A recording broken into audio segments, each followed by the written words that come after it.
Hello and welcome to Nitro Talk. Today we're going to be taking a look at the Hyper 21 8-port version right here. I had this engine out doing my head shim video, so I figured it'd be good. Go ahead and do my video on it. If you're into nitro engines, nitro vehicles, anything whatsoever to do with the nitro side of the RC hobby, please like and subscribe. Tons more videos headed your way.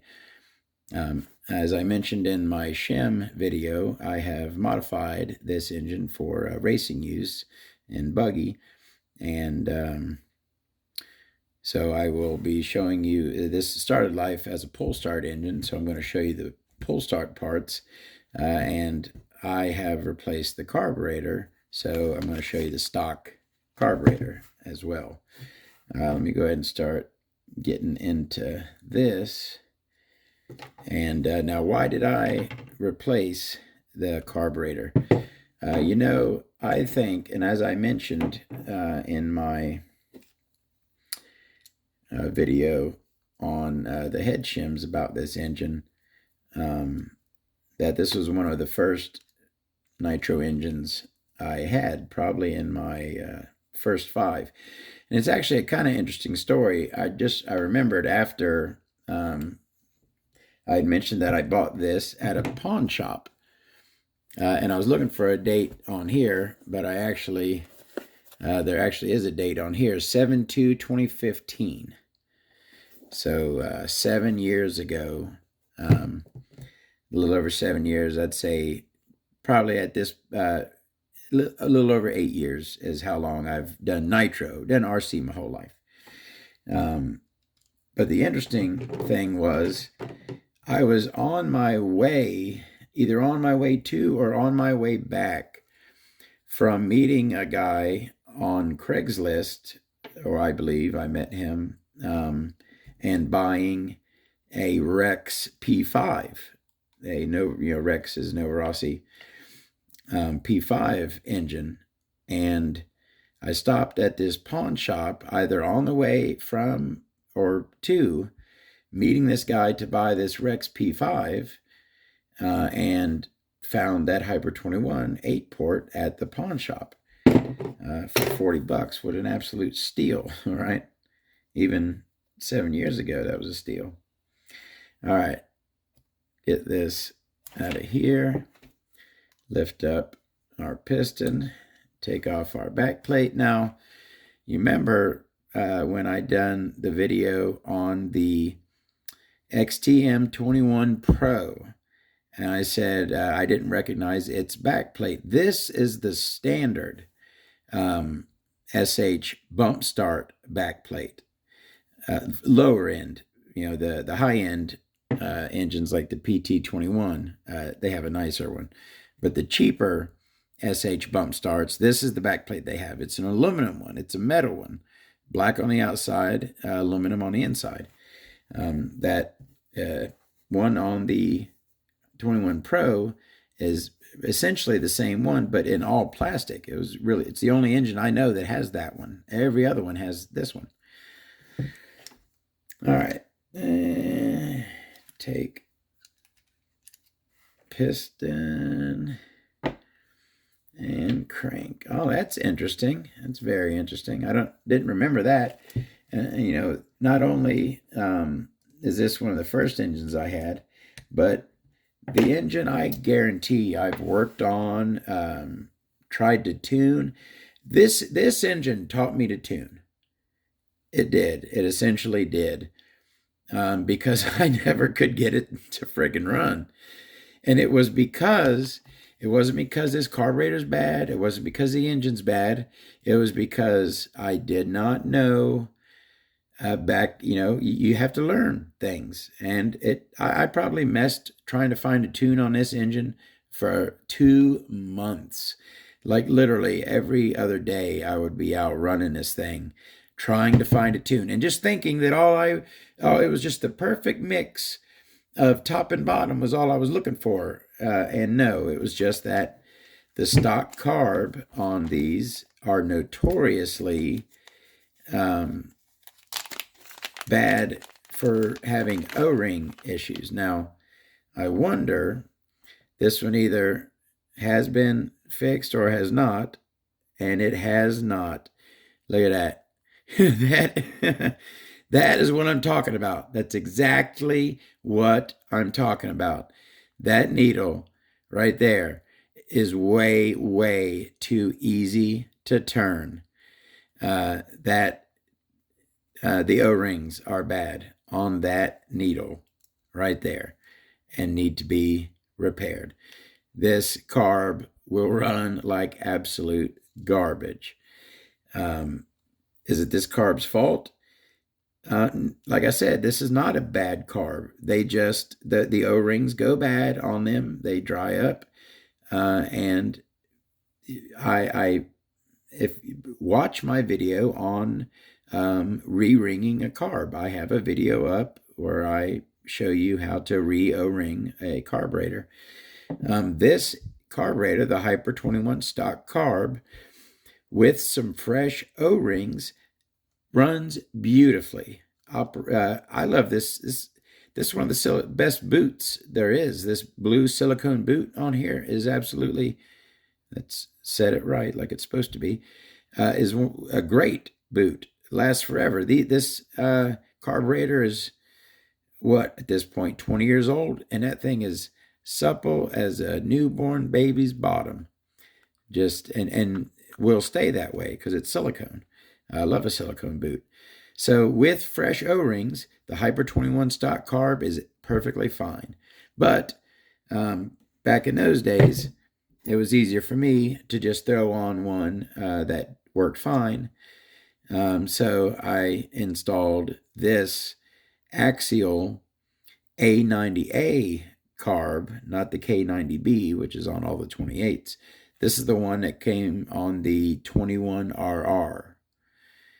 Which is a great engine, the Axial 21RR. I like that engine. But this is stock carb for it. All right, we're talking about the Hyper 21 8-port here. Get our crank out. Now let's go ahead and talk about the pull start. Now this is a little unique. We've talked plenty of times about SH style, which is internal one-way bearing with an external starting shaft. We've talked about force style, which is starting pin and spring with an internal starting shaft and an external one-way bearing. The Hyper 21 here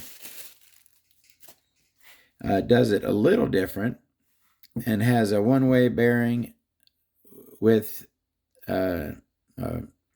pin on it, and instead of having a pin and spring in the end of the crankshaft like the force does, the pin on the one-way bearing goes right into the hole in the end of the crank, and that is how it is turned, just like that. Now, I'd also mentioned in my shimming video that when they say this turbo, this is, where's that? Hyper 21 turbo, right? 21 turbo. Is this a turbo head button? No, it is not. It is a regular head button. So what are they talking about, turbo, when they say turbo right there? That right there is what they're talking about. The little vanes, little fan blades on that one-way bearing, that is their turbocharger for the engine.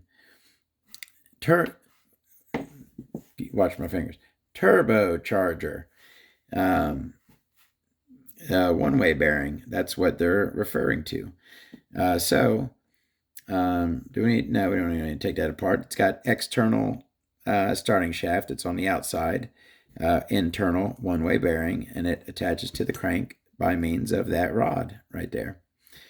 And it looks like this pull start is in need of repair, but no, I have no worries I have spare parts. I have a handle in with my spare parts, and I'll fix that no problem whenever I get around to it, which will probably be never, unless I need to. All right, so let me put, oh, where was that? It was in a bag. Put that back in there, and we can start looking. Now, did we, I removed the third needle on that carb, so obviously the stock carb, which is what we're going to talk about, because we're talking about this engine, it is a 3-needle carb. That was the third needle that I just removed on that one. Look at that. That's how much that's how much I was tuning on this thing for months, trying to find a good tune. And you see, I'd barely touched the mid-speed needle because I had watched YouTube or read or whatever that's for experts. Don't touch that. So I didn't touch that. Maybe had I touched that, I would have been like, man, that feels really loose. But who knows? I know now. O-rings are one of the most important things on a nitro engine, taking care of your O-rings. That's why I'm such a big proponent of Molykote. And I am adamant, I am very thorough with lubricating the O-rings, taking care of the O-rings, replacing the O-rings if they're bad on my engine. It's a very important thing. So that non-removable Venturi does have an O-ring at the base and an O-ring set into the throat. Like I said, a silicone boot, absolutely brilliant. 3-needle carb, and with fresh O-rings, absolutely perfectly fine. We looked at our SH. This is the bump start back plate. This would be what they would recommend or when they sold it, bump start. This is the one that came on it, the bump start version. We looked at the pull start parts for the pull start. Let's go ahead and look at that crank. And the thing I had noticed when I looked at it, I was like, oh, they went V-spec style. That is how the OS V-spec has the opening on their crank. Not a fang, but just the, I'll call that, you know what? I've just come up with a name for that. You know how I like to name things. That's the V-spec bowl. Because if you take and like block the hole, it's just like a bowl with a hole at the bottom. So that's the V-spec bowl as opposed to the fang. And we do not have a shark fin on our leading edge there. It's just plain on the trailing edge. Certainly not ramped or filled. This is not a high-end engine, although nice thin edge on the leading edge of the induction window there. And it does have a place for a C-clip. You can mount like sliding clutches and whatnot on here. You have a place for a C-clip for clutches that require a C-clip at the end of the crank. And again, big hole in the end of the crank pin for the one-way bearing. That is our crank. We've looked at all that. One-piece head on this. And as you can see, I have refinished this head, and that's why I think I mentioned when I talked about refinishing heads, if you do a one-piece head, you can wear away the color from the bottom when you are refinishing your head button. And yes, this is a standard plug, not a turbo plug, but as this is a Todd engine that Todd ran, is it weird that I refer to myself in the third person? That Todd raced in Todd's buggy. It is absolutely perfectly Todd turboed with a perfectly smooth bottom combustion chamber. Not too far up, not too far down, but just right. All right, yeah, one-piece head, standard plug. With the old style font, this one, you will find the Hyper 21 8 port with the newer style font as well. And I tell you what, when I first got this engine I bet the first year, I thought it was a Hyper 21 Sport. I one day I was like, is that an 8? Yeah, I looked at it and I just saw Sport, not 8 port. Anyways, now the crankcase. Ooh, there is one of the fairly rare NSK Indonesia front. See if I can get the light on to where you can read it. I mentioned in another video, I'm collecting front bearings that have different countries on them. I've got 6 or 7 so far. I already have an Indonesia. But yeah, that front bearing there is marked Indonesia, NSK. Standard steel rear bearing on this. And this, you can see the pinch bolt does have O-rings, which I have replaced with red O-rings there. Those aren't stock ones. I don't really like this 2mm bolt there, but it could be worse.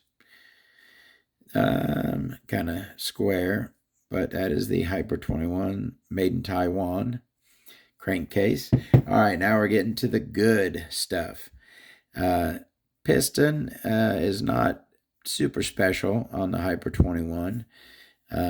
Flat top, 2 oil grooves, look like some really deep ones. Grab your thumb. I can't even get to the second one. Cut out. Knife edge. We got a pretty... Now that, you know what? Yes, I'm going to take... That looks like... And that's another thing that I wanted to make a video on. I told you I modified this for race use. I knife edged that. I did that. I'm looking at this now, and I can see, obviously, it's not perfect. You can see it's kind of hand done. That's because I did it. It'd be interesting. I have a spare, and as you can see, I did it with, I didn't remove the connecting rod. So as you can see up there, past where the piston is, it goes back to non-knife edge on both sides. But I did do just a little knife edge modification on that connecting rod there. Not my best work, but I told you my work is smooth. If you saw the video where I was talking about, I saw someone else's work was rough. My work is at least smooth. It might not be the best, but I do smooth it out when I'm done. So that's a little knife edging that I did on there.